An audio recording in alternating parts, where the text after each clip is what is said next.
Migration from Central Asia to Russia, and in particular factors such as social, economic, and uh, interracial, in terms of facts also on interracial marriage,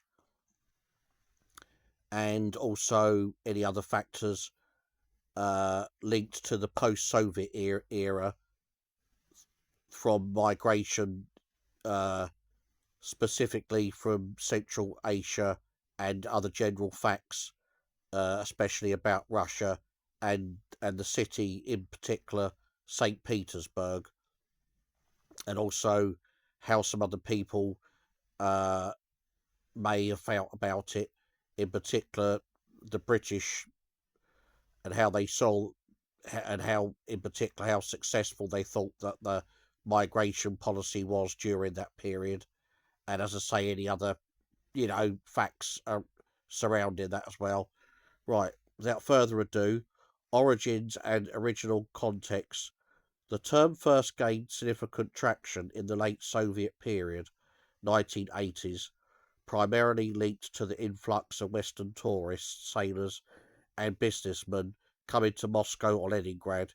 In its original highly derogatory context, it referred almost exclusively to Soviet women who engaged in relationships, often transactional, involving prostitution or receiving hard currency, with Western men.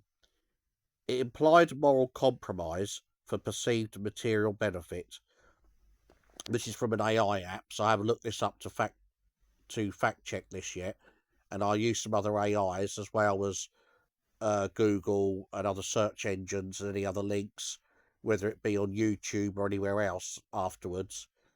So as I say, this is you know this is just what I found on this particular AI app. Evolution and application to Central Asian migrants. As migration patterns shifted post 1991, the application of the term broadened imperfectly. When applied, often behind closed doors or in prejudiced commentary, to Russian women marrying Central Asian migrants, the implication shifted slightly but retained a flavour of social judgment. It wasn't usually about direct monetary exchange with a Westerner, but rather suggested that the Russian woman was somehow descending socially or failing to marry her own kind. It often implied marrying down in perceived social hierarchy or being drawn to the perceived exoticism without fully understanding the subsequent cultural, social stigma and reality. The key here is that labeling a relationship as inter inter devotcar, that's obviously Russian by the sounds of it, that word, implies a lack of genuine romantic or committed motivation on the part of the Russian women.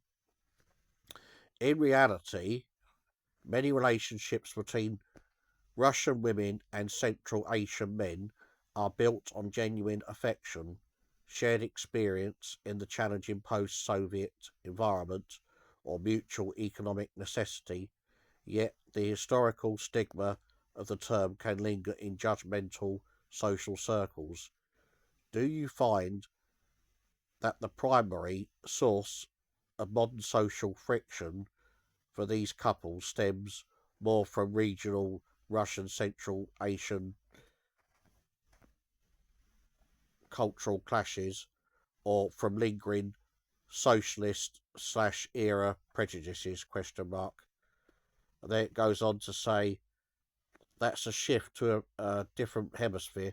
The British perspective on post-Soviet Asian migration, particularly concerning Central Asia, has often been somewhat less direct than the domestic focus on South Asian migration, like from India or Pakistan, which has a much longer history. However, we can look at the general impressions and facts regarding the smaller more policy view, indirect scrutiny. British policy views on migrants arriving from former Soviet republics were generally filtered through broader European Union (EU) or Schengen area rules for many years, especially when dealing with citizens from newly independent states. When the UK did focus media, and he clicked it off then, media and policy attention on migration from the former Soviet space was often centered on